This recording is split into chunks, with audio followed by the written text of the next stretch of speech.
जय हिंद दोस्तों। मैं जितेंद्र आपका चैनल स्टडी एटलस में आप सभी का स्वागत करता हूं। आइए आज जो महाविश्व युद्ध की आहट हुई है उसका संयोग कैसे और क्यों बना, इसके पीछे कौन कौन से जिम्मेवार तथ्य हैं और आने वाले समय में पूरे विश्व में क्या क्या घटित होने वाली है, इन सभी चीज़ों को एक बार हम लोग ध्यानपूर्वक समझते हैं कि यह युद्ध कैसे बनी और इस युद्ध का क्या परिणाम हो सकता है। तो महायुद्ध की आहट लगभग प्रारंभ हो चुकी है। जैसा कि बताया जा रहा था अमेरिका के द्वारा कि यह महायुद्ध 16 फरवरी से शुरू हो जाएगा।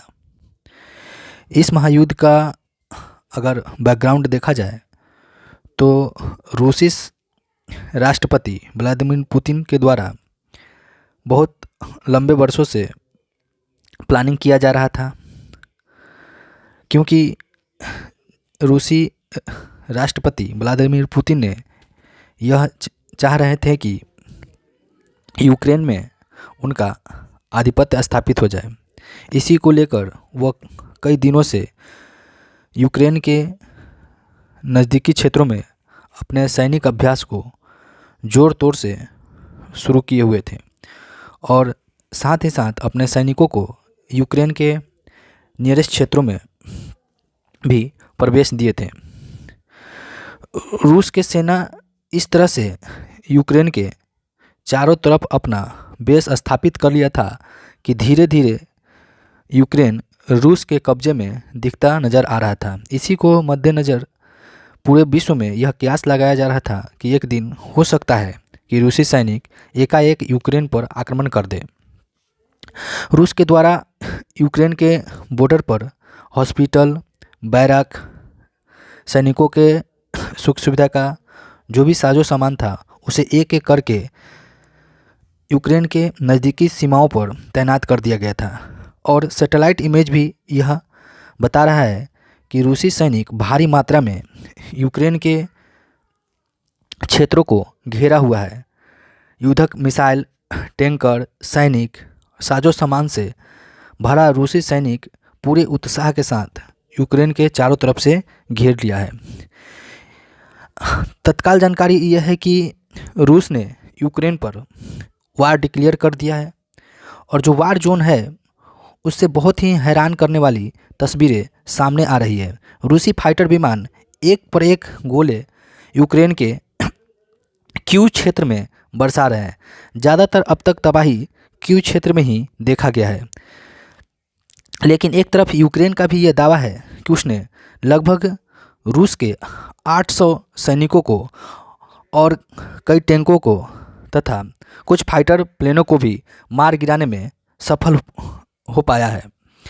यह अभी आने वाले समय में बहुत ही भयानक रूप धारण करने वाला है, क्योंकि एक के बाद एक यूक्रेन और रूस के बीच तनाव का जो माहौल है वो बढ़ते जा रहा है। इसे रोक पाना अभी असंभव प्रतीत हो रहा है।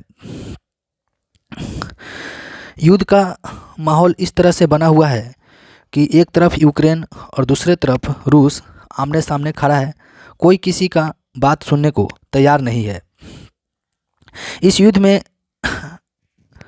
जो मध्यस्थता का काम अमेरिका के द्वारा किया जा रहा था, आज उसने भी अपना पलड़ा साफ कर दिया कि वह युद्ध में किस ओर है। ये देखने को तत्काल ही पता चला है कि रूसी राष्ट्रपति जो पुतिन है, उन्होंने यूक्रेन को सीधे चेतावनी दे दिया है कि उसे युद्ध का सामना तो करना ही होगा। डोनाल्ड ट्रंप भी इस युद्ध को लेकर सचेत थे और उन्होंने भी ये बात बहुत ही पहले बता चुके थे, लेकिन वर्तमान राष्ट्रपति अमेरिका का जो बाइडन है, उन्होंने इस युद्ध से अपने आप को दरकिनार करते हुए यह कहे हैं कि रूस के ऊपर हम भारी पाबंदियां लगाएंगे और कई प्रकार के सैंक्शन भी लगाएंगे।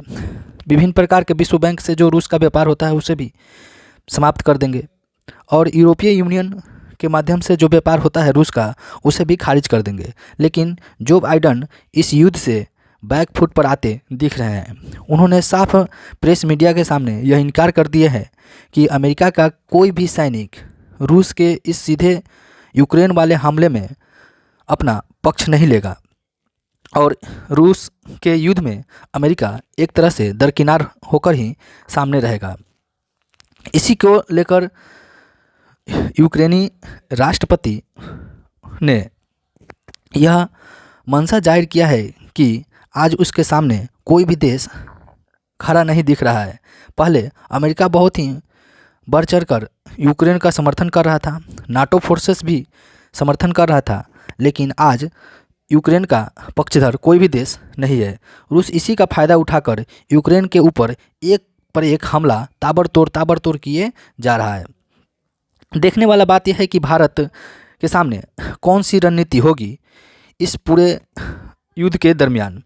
तो भारत के श्री नरेंद्र मोदी जी ने इस युद्ध में अपना भाग तो नहीं लिए हैं, लेकिन हाल के जानकारियों में यह पता चला है कि नरेंद्र मोदी जी ने रूसी राष्ट्रपति व्लादिमीर पुतिन के साथ फ़ोन पर लंबी वार्ता के बाद यह बताए हैं कि उन्होंने पुतिन को यह सलाह दी है कि किसी भी प्रकार के विवाद को युद्ध से नहीं निपटा जा सकता है, जिसमें लाखों जान माल की क्षति हो सकती है। इसीलिए दोनों देशों को आपसी मामला को समझते हुए, यानी यूक्रेन और रूस को आपसी मामला को समझते हुए एक टेबल पर आकर शांतिपूर्ण से किसी बात को निश्चित रूप से स्वीकार करना होगा।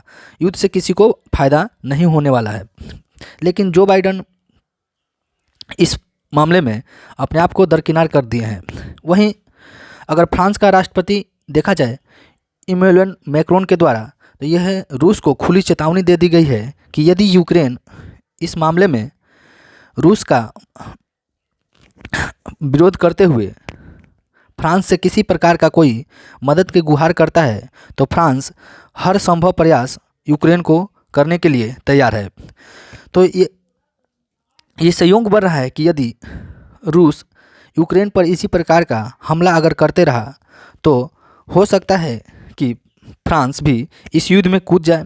लेकिन भारत अभी तक अपना मनसा साफ कर दिया है कि वो दोनों देशों के बीच में किसी प्रकार का कोई हस्तक्षेप नहीं करेगा। यहाँ तक कि वो दोनों देशों को केवल और केवल सलाह दिया है कि आपसी वार्ता के साथ ही इस युद्ध को तुरंत विराम कर दिया जाए और बीच का माध्यम निकाला जाए।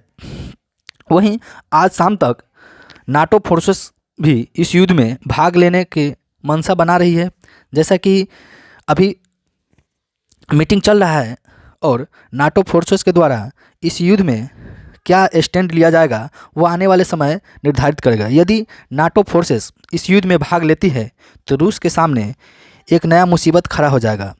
इसीलिए रूस जल्द से जल्द ये चाह रहा है कि यूक्रेन पर किसी प्रकार से कब्जा कर दिया जाए। वहीं अगर भारत के लिए देखा जाए तो इस युद्ध में कई सारे नुकसान दिखने को मिल रहे हैं, क्योंकि भारत भी इस युद्ध से डायरेक्ट प्रभावित हो सकता है। बहुत सारे भारतीय यूक्रेन में हैं जिन्हें अभी तो निकाला नहीं गया है, लेकिन यह आश्वासन दिया गया है रूस की तरफ से कि भारतीय नागरिकों पर किसी भी प्रकार से कोई हमला नहीं किया जाएगा। दूसरा, अगर देखा जाए तो पूरे दुनिया में शेयर मार्केट अभी धड़ल्ले से नीचे की ओर डाउन होते नज़र आ रहा है और विश्व स्तर पर तेल की कीमतें भी प्रभावित हो रही है, जिससे और भी ज़्यादा महंगाई बढ़ सकती है।